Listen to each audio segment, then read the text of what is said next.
Hi everybody, I'm Rainbow and welcome to Dimensional Walking. Today I'm a little blue.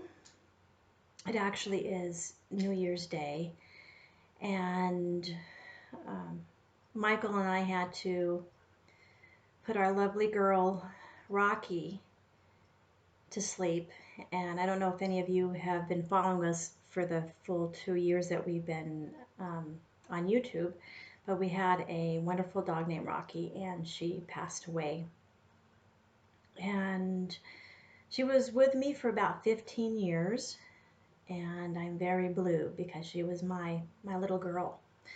So I'm going to talk about the topic of today, but if you notice that I'm a little sad, that's the reason why, because we had to put her to sleep because she was bleeding through the nose and the mouth. She had cancer, and I think we kept her alive a little bit too long, because she's a family member. You don't want to, if they keep going and they have the will to go, you want to just be there with them. But she was just finally giving me that look like, Mom, you need to let me go. And so we did it. So I'm a little blue. So there you go. But I hope that you all had a really good New Year's and that this year is better than ever for everybody. Last year was chaotic, and I'm not starting this year off on a very good note, but I know it needed to be done, and I think it probably will be a better year. So now to the topic of why I wanted to talk to you guys today. I've been watching a lot of videos, and one thing that I've noticed is that there's a lot of people talking about what a skinwalker is, what a skinwalker isn't, and it's almost like it's a popular topic right now, and everybody's wanting to kind of get on the bandwagon of what they think that a skinwalker is. And I think that there has to be a little bit of, I mean, it's kind of fun to be spooked. Obviously there's a lot of people who are doing that and creating videos, and they want to get on YouTube and get those clicks and get everybody to watch their paranormal journeys on hauntings and everything else. But I think there has to be a little bit of respect there. And I think that it's just not everything is a skinwalker. It's just a skinwalker is actually derived from the Navajos. It's based on actually a dark shaman, and it's also on a cursing a land. So if you go back into the history of what that is, it's just something. It's a shape-shifting shaman who's dark, and I think it's important to understand that there are different aspects of what a shapeshifter is, but it's not going to always be on something that you don't understand, or maybe you're looking at something you're not quite sure what it is. There's a lot of cryptids out there. We know there's Sasquatch, there's Dogman, Mothman, and there's other cryptids. There's the Wraith, there's other shorter type of cryptids that are out, and there's probably dimensional beings out there that come through, and a lot of people are just mistaking what they are. So what I thought I'd do is kind of give you a story today, something I looked up on my research, and give you the idea of what these things are, because it's not going to be just something in a haunted house and a spirit or an entity coming in and that's a skinwalker. This is not the way it works. This is usually a skinwalker. There's intelligence behind obviously what they're doing, and so you have to, I think it's important to understand kind of the history behind a name. And I know Skinwalker Ranch, with the series up and running, a lot of people are kind of clued into what a skinwalker is.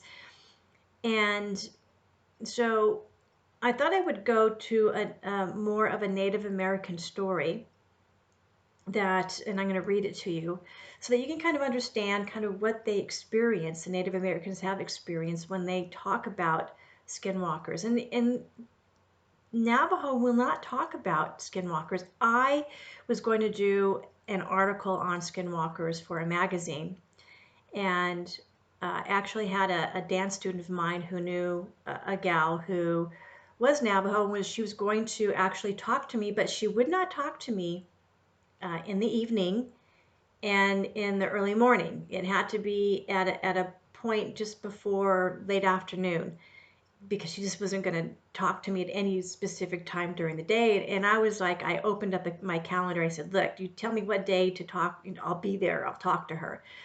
And her family got very angry with her, and they said that you're going to attract the skinwalker to us. You can't do this. You can't talk about it.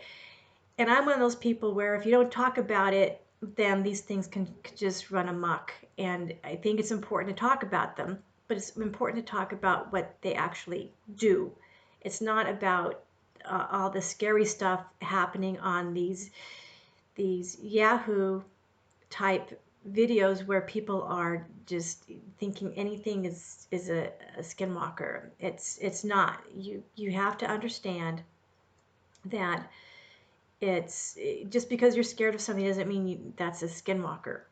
So enough on that. I think I've made my point there. I'm going to read you a story, and I'm going to do my best because the English isn't great. So go through this with me with patience, because I have to maybe reread something twice to kind of get the sentence out. But this is a story, and it states, um, this story happened when an elder was a young boy. His grandfather's grandfather would ride around the Navajo Nation, and off sometimes going as far into the Canadian territory and up to the northern, or down to the northern territory of Mexico, helping people of all elements spiritually and physically under discretion and some sort of payment. He then talked about when they would come across definite proof of demonic presence, much like how the church would investigate demonic presence. This elderly man lived in the heartland regions of the Navajo Nation, and he spent a week herding his animals to their winter property. When he returned home in the day, he found his wife had not prepared the wagons with their belongings. But seeing that her horse and rifle were gone, she must have went to get supplies or is visiting friends, he thought. And times back in the day of the Navajos, they kept busy doing daily chores, much like a farmer and rancher. They were always cautious, of strangers and anybody burglarizing and ransacking their property. When people don't know, what people don't know is that land tracking was a very common skill before it was today. He then said that he noticed nothing was disturbed or out of the ordinary for them, but had a feeling his wife went to their nearby friends. The guy's feelings were right, and he asked his wife what had happened, and she then told him the following: that one of the goats came back, but it only stood in one direction. An attempt to snap the goat out of whatever trance it was in, she, oh, I see. She tried to attempt to snap the goat out of whatever trance it was in, but the goat screamed and then died. She thought it had ailments and didn't want to waste the wool hide. She butchered the goat and hung the skin to dry in the sun. Putting the still intact meat carcass, let's see, putting the still intact meat carcass in back of one of the wagons. Okay, I see what she did. The obviously the sentence structure isn't perfect here, because I think it was probably switched from another language into this, but she put the intact meat carcass back in one of the wagons. As she went about her chores, She then heard faint rattling. Thinking it was a snake around the property, she went to go find it, but came to notice the sheepskin was gone. Thinking someone is robbing them and hiding, she went into her hogan to get a rifle. Gun at the ready, she didn't get that far before noticing that the sheepskin was dragging on the ground. Thinking it was animals instead, she followed the dragging trail and was looking around. Then she noticed not far ahead the skin hide was dragging itself and gliding over the ground. She shot it more than several times, but it kept going towards some washes in the land with hill terrain. Unsure of what she had seen, she went home and decided not to stay a night and spent that week with the neighboring friends. Hearing this, the husband had her and the neighbors both go to a nearby medicine man that would be common to their region. Returning with the medicine man, 3 men accompanied the old medicine man. She then showed them where she stopped following it, and they went on from there. Unable to accompany them, the man and woman kept a fire going outside, bright enough that it shone like a bonfire. Late into the first night, one man came back. He asked if they could spare a horse, as one of theirs had fallen into a ditch and died. Agreeing, she let him take the husband's horse. Not long after, another one of the men had come back and said if they could spare another horse. Agreeing, they let him take one of the wagon horses. When the final man came by in the second night for a horse, the husband was mad and wanted to know if they found the goat skin. Not saying anything, he only asked again if they could spare another horse. The man agreed only if he can check on his other horses. He agreed, and into the night they rode. Coming upon a ridge, he could hear the others singing and beating the drum in the night. They then came upon a makeshift sweat lodge and covering as a heat trap.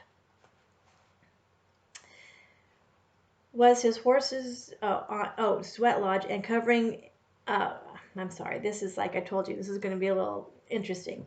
They came upon a makeshift sweat lodge, and covering the heat trap was his horse's hide. Not saying anything and respecting the ceremony going on, it is Navajo custom to be silent during a ceremony and not break the concentration of the medicine man. And in the old times, it was a strict teaching not to question the medicine man. The man told him not to turn around to look at the sweat lodge door. He had to keep the glowing, dim lava rocks hot and not to look in the sweat lodge's direction until the sun came up. While he sat there with a low, dim fire and keeping the rocks hot, listening to the singing ceremony, he could hear heavy footsteps behind him. He did as what he was told and didn't turn around, but there's some words missing, so we're going to have to add some words here. Okay, he did as he was told, but for some reason, once it at one point grabbed his shoulder and he felt a hard clutch. He screamed and turned in agony and was ready to fight whatever it was, but it was the old medicine man. Frightened by feeling such a presence, the old man asked what he was doing out from his house. Confused, he said he came along to see how his horses were, but one of his men made him fire watcher. The old man was with concern said he had seen the skin and only the old man with concern said he had seen the skin and they were chasing it into the washes to trap it in the high sand walls, but it had killed 2 of his men that night by collapsing the side walls on them when they got close enough. He and his last assistant went on to trap it in some cliff sides during the next day, but they couldn't get to the top to where it was at, so he went ahead while the last man stayed at its last site. He went around to find a trail up, but the But that took most of the day, and he came upon the husband in the night following the singing and smell of dead animals. He then saw him.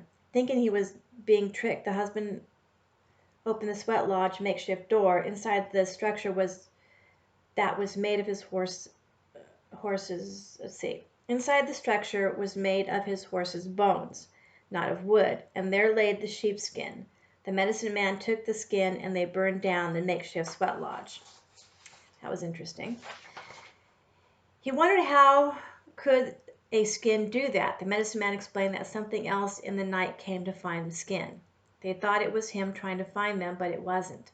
They rode towards the sound of heavy galloping and bright flashes of dark and bright flashes to dark flashes in the night. Like hunting predator animals, they tried luring it into washes or the caves in the washes by sacrificing the horses, um, but to no avail. Returning back to the husband's house, the wife told them, returning back to the husband's house, the wife told them that where she had put the carcass of the goat, it was gone and there were no tracks this time. Okay, this doesn't make any sense. I'm sorry, but I actually just made a copy of this story because from what I had read on it, it seemed to make sense. Not all of it, but I thought I could fill in the gaps. And then basically what happened was they had a summer and winter camp, and this is basically saying that they never went back to I guess their summer camp because they went to their winter property home and they never came back to this property. So anyways, so that to me sounds a little bit more like a skinwalker. And I believe I experienced a woman who did stuff like that in my early 20s. Because a skinwalker is a trickster, they're going to play games. It's a dangerous game. They're going to be the ones that are going to try to lure you from your car. They're going to make sounds. They're going to say, help me. They're going to say all kinds of stuff. And they're going to try to get you to actually get out of your car so they can lure you out to where they're at and then do harm to you. And what they do is bad stuff. I am not going to go into actually what they do, but what I'm going to say is that there's a difference between a ghost and a skinwalker. There's a difference between some cryptid out there that we don't know about than a skinwalker. There's other dimensional beings out there that aren't skinwalkers. And I think the name Skinwalker Ranch that is in Utah is named because of the reservation that is close to, and because it was believed at a certain point that property was cursed. So understand that there's a lot of stuff in the paranormal that we don't understand, but with the Native American stories like this one, and I'm sorry it was kind of hodgepodge there for you, that stuff like that is going to happen. There's kids who have stayed. I've heard stories of families who have stayed in their hogans and had something look at them from a distance, and then it comes in the middle of the night and is walking all over the roof, and it sounds like it's hooves, but what they saw looking at them was a human. So they're shapeshifters, and you get a sense of you can kind of get a sense of who they are because of the games that they play, but they're dangerous games. That's what I'm trying to tell you. And you're not going to find many Native Americans who are going to talk about it because with their traditions and with what they know and what they have experienced with skinwalkers, they're not going to talk about them. So that has to be honored and respected. But just understand where that name came from. And they do have many stories talking about different things that these dark shamans have done. And I have experienced one in particular in the New Mexico area. And that was not an easy experience to have. And if you mess with them, or if they think that you're messing with them, they can cause you great harm. The best thing to do is just steer clear of what they are. And if you're in the vicinity of New Mexico, Arizona, Utah, the different areas, Nevada, where you think that there's this open country that's, even though you can kind of see out in the distance, that's not going to keep you necessarily safe. Just don't ever get out of your car if you hear something calling for help. Call 911. Don't get out and look and see for yourself, because that's the one thing that these dark shamans want to do. They want to get you out. Protect your family, protect yourself, be safe, and understand that there's a lot of talk right now about skinwalkers, but look up the history yourselves. There's a lot of history to the name Skinwalker, and it's not always going to be, just somebody driving down a road and seeing something on the road. It can be anything. But if you're in the vicinity where, like for me in New Mexico, where you're going down the roads, we all know not to look out the windows if something's following us, if something's calling us. You just keep on going and you just get out of there. So just be safe this coming year. And if you're going to be traveling and camping and doing all that stuff, just understand that you have to keep um, conscious, awake, and aware of your surroundings, and understand that when we go camping, it is not our home, it's the animals' homes, it's Mother Nature there. So we have to respect all of that. So anyways, I don't know if this made any sense, but I guess I was just trying to get my point across that there's a lot of videos out there, lots of people talking about what skinwalkers are, and they don't really know what skinwalkers are. I've experienced what I believe was one.